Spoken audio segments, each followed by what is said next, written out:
পুরনো প্রথা যে রান্না পুজো এসেছিলেন, কি বলবেন? এটা খুবই ভাগ্যের ব্যাপার। এই যে সিনেট বিশালাক্ষী তোলা, প্রায় 250 বছরের মায়ের মন্দির বিশালাক্ষী, তো প্রতি মঙ্গলবার ও শনিবার এখানে বিশেষ পুজো হয়। আজকে রান্না খাওয়ার বিশেষ ব্যবস্থা ছিল। হাজার হাজার ভক্তরা এসেছেন, গ্রামের সাধারণ মায়েরা, মানুষেরা, তাদের সঙ্গে আমার ইচ্ছা ছিল আজকে এসে সবার সঙ্গে প্রসাদ গ্রহণ করলাম। সুন্দর একটা পবিত্র পরিবেশ এই মন্দিরকে কেন্দ্র করে, যেরকম গাছপালায় একটা শীতল আবহাওয়া, সেরকম সাধারণ মানুষ ভক্তি নিয়ে এখানে এসে খাওয়া দাওয়া করছেন। বিশেষ পুজো, মন্দির দর্শন করলাম, মাকে প্রণাম করলাম। খুব সুন্দর পরিবেশ। দাদা, ওই যাদবপুর ক্যাম্পাসের মধ্যে রাম মন্দির ভাঙার মতো উস্কানিমূলক ডাক দিচ্ছে বলে অভিযোগ। বিশ্ববিদ্যালয় কি ধর্মীয় বিদ্বেষের কেন্দ্র পরিণত হচ্ছে? দেশের শান্তি সম্পত্তি নষ্ট করার চেষ্টা চলছে। এখন যাদবপুর ইউনিভার্সিটিটা এক প্রকার দেশ বিরোধীদের আখড়া হয়ে গেছে।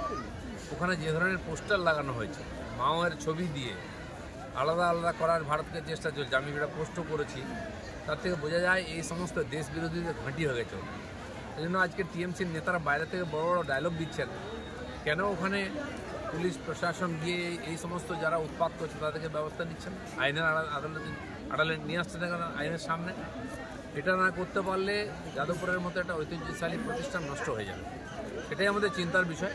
রাজনীতি করুন সবাই, আর তারপরে মন্ত্রী গেলে মন্ত্রীকে ঘেরাও করা, মারা, রাজ্যপালকে, কেন্দ্রীয় মন্ত্রীকে আক্রমণ করা, এটা কী ধরনের ইনস্টিটিউট, কী ধরনের ছাত্র তারা, যারা গায়ে হাত তুলে মন্ত্রী, তারপর নাটক করছে, গাড়ির নিচে বসে কি চাপা দিয়ে দিচ্ছে, তোকে গাড়ির তলায় যেতে কে বলেছে? এই ধরনের যারা উদ্বৃত্ত, এই ধরনের যারা দুষ্টতাকারী, তাদেরকে শিক্ষা ব্যবস্থা থেকে আলাদা করতে হবে। কিছু লোকের জন্য ইউনিভার্সিটি বদনাম হচ্ছে, পশ্চিমবঙ্গ বদনাম হচ্ছে। জেলায় জেলায় এবং বাংলাতেও মন্দির ভাঙা হচ্ছে, হিন্দুরা আক্রান্ত হচ্ছে, অভিযোগ করছে খুব বিরোধী দলনেতা। ভোট রাজনীতি করতে সাম্প্রদায়িক তাস খেলছে তৃণমূল। তোষণের মাসুল গুনছে কি নিরীহ ভোটাররা? বাংলাকে প্রথম থেকে বলে আসছি আমি যে পশ্চিমবঙ্গকে পশ্চিম বাংলাদেশ তৈরি করার চক্রান্ত মমতা ব্যানার্জি করছেন। বাংলাদেশি এজেন্টদের আর সিমি জামাতের লোকেদের এখানে শেল্টার দিচ্ছেন। এখন তো ওখানে যারা আন্দোলন করছে তারাও ঢুকে পড়ছে এখানে। রোহিঙ্গা অনুপ্রবেশকারীরা আগের থেকে আছে, এরাই দাপিয়ে বেড়াচ্ছে, জায়গায় জায়গায় জমি জায়গা দখল করে জোর করে বসে যাচ্ছে। আর হিন্দু তীর্থস্থান মন্দিরকে অপবিত্র করা হচ্ছে, ভাঙা হচ্ছে। দুর্গা পুজো, কালী পুজো, সরস্বতী পুজোতে মূর্তি ভাঙা হয়েছে। এটা অতি সাধারণ ঘটনা হয়ে গেছে। মানে পশ্চিম বাংলাদেশ বানানোর পুরো প্ল্যান, সেটা এখন বাস্তবায়িত করা হচ্ছে। হুজুরে ভোটার নিয়ে গোটা বাংলা সহ সংসদে সরব হয়েছে তৃণমূল, অথচ দিল্লি নির্বাচন কমিশনের কাছে যাচ্ছে তৃণমূল। বাংলায় যে তৃণমূলের নাম উঠে আসছে বিভিন্ন ভোটার তালিকায়, একে তৃণমূলের কি আইওয়াস করার চেষ্টা হচ্ছে? তৃণমূল জেনে গেছে যেভাবে ইলেকশন কমিশন এবং ভারতীয় জনতা পার্টি এখানে লেগেছে ভুয়ো ভোটারদের বাদ দেওয়ার জন্য। আমরা কমপ্লেন করছি বুথ থেকে। তো ছাঁটাই হয়ে গেলে লক্ষ লক্ষ 40-50 লক্ষ ফলস ভোটার চলে গেলে ওরা জিততে পারবে না। যে ব্যানার্জি না মুখার্জি, নরেন্দ্রনাথ, আর যে ওখানে এমএলএ আছেন পাণ্ডবেশ্বরের, সে বড় বড় কথা বলছিল যে বহু ভোট দিতে হাত পা ভেঙে দাও। দেখাল তার বাবা মারা গেছে, অথচ তার ভোটার লিস্টে নাম আছে।